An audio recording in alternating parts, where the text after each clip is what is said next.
All right, welcome to our first installment of Road Stories. This is my stories from the many trips I've taken to see some of my favorite bands over the years. And this first story goes back to, I think, 1988. And I was 2 years out of high school, 20 years old. I'd seen the Grateful Dead in 1987 10 times.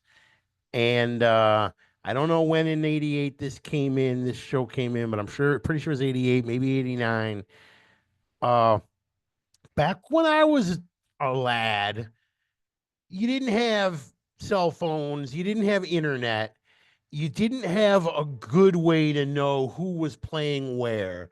I know that Bruce fans, there was, Backstreets had a info line you could call. I think there was probably a per minute charge back then for every minute you'd listen, and they would take forever to get to the dates of where anybody was playing. I mean, if they weren't coming to your town and advertising on your local radio station, you simply had very little recourse to find out where any of your favorite bands were playing. Except Rolling Stone magazine had a little segment in every issue called On the Road, and it would list bands and some of their tour dates in Rolling Stone magazine. And if you read Rolling Stone magazine, you got an idea of where some bands were playing sometimes. And the Grateful Dead were usually included in the On the Road segment. I don't think they put all their shows in there, but they would put some of the major stops they were making in Rolling Stone magazine. So I saw in Rolling Stone magazine that the Grateful Dead were coming to the Rosemont. That's the Rosemont Horizon. I think they call it the Allstate Arena now. But it was the Rosemont Horizon Arena in Rosemont, Illinois, just outside of Chicago by the airport. Um, and they were going to play like 2 or 3 nights there, according to Rolling Stone. There were 3 nights, and I made plans with my friends, at least one or two of my friends, to go to the show, the third show, uh, in the list of shows. We're going to drive to Chicago, which is about a 5 hour drive from where we lived, and go see the Grateful Dead. And and we made plans. They were coming to pick me up the morning of the show, and I got the latest issue of Rolling Stone magazine the the night before. I was reading it for the first time while I was waiting for them to pick me up, and I went right to the on the road segment, and it had the dates in Rosemont Horizon, but it only had the first two shows. The third show wasn't there, and I don't know. I was young. I didn't double check things. I didn't go back. I just assumed that I got it wrong. Maybe I saw it wrong in last month's issue. I think it's a bi-weekly. I think Rolling Stone comes out every other week.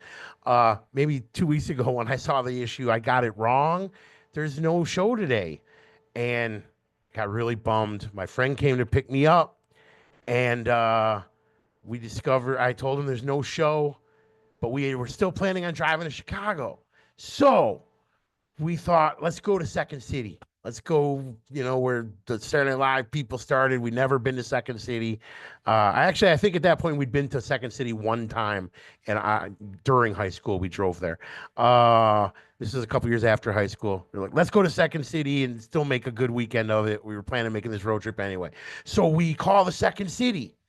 And if the Second City wouldn't have been sold out, the story wouldn't be much of a story. But the Second City was completely sold out, and they had just recently opened. I think it's been there for years. They might have even closed it by now. But a place called the Second City ETC, like short for etc. But they called it the ETC up in the suburbs, and they had plenty of room for us that night if we wanted to drive like the extra hour into the northern suburbs to go to the Second City ETC. And we said, all right, let's do that. We'll go to the other Second City we didn't even know about, and we made reservations for Second City, and we stopped somewhere to get ready to go, and we ran into our friend Lori, and Lori had never been to Second City, and she wanted to go. She was so excited, and we invited her, and she came with us.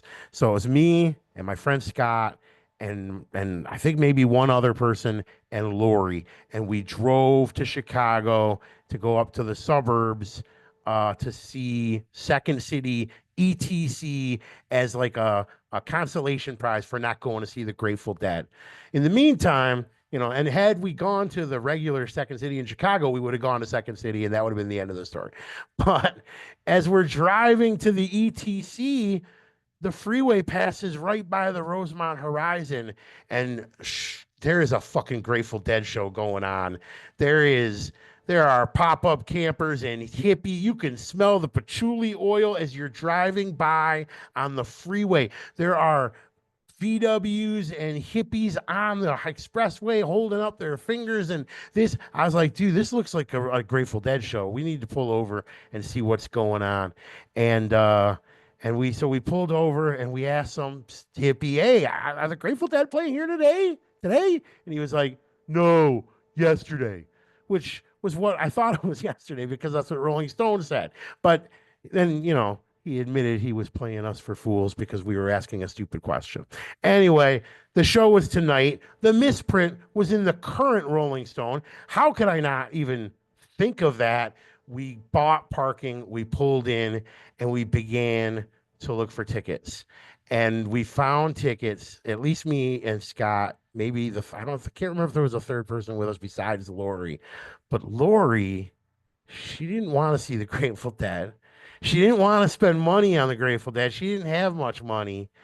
And we didn't, I don't remember if we offered to pay for her and she just wouldn't take our ticket, or we just didn't offer to pay for her. We let poor Lori sit in the car while we went out in to see a 4-hour Grateful Dead show. And she sat in the car and waited for us to come out. And Lori, if you're watching this, I have never to this day not regretted that decision to make you sit in the car.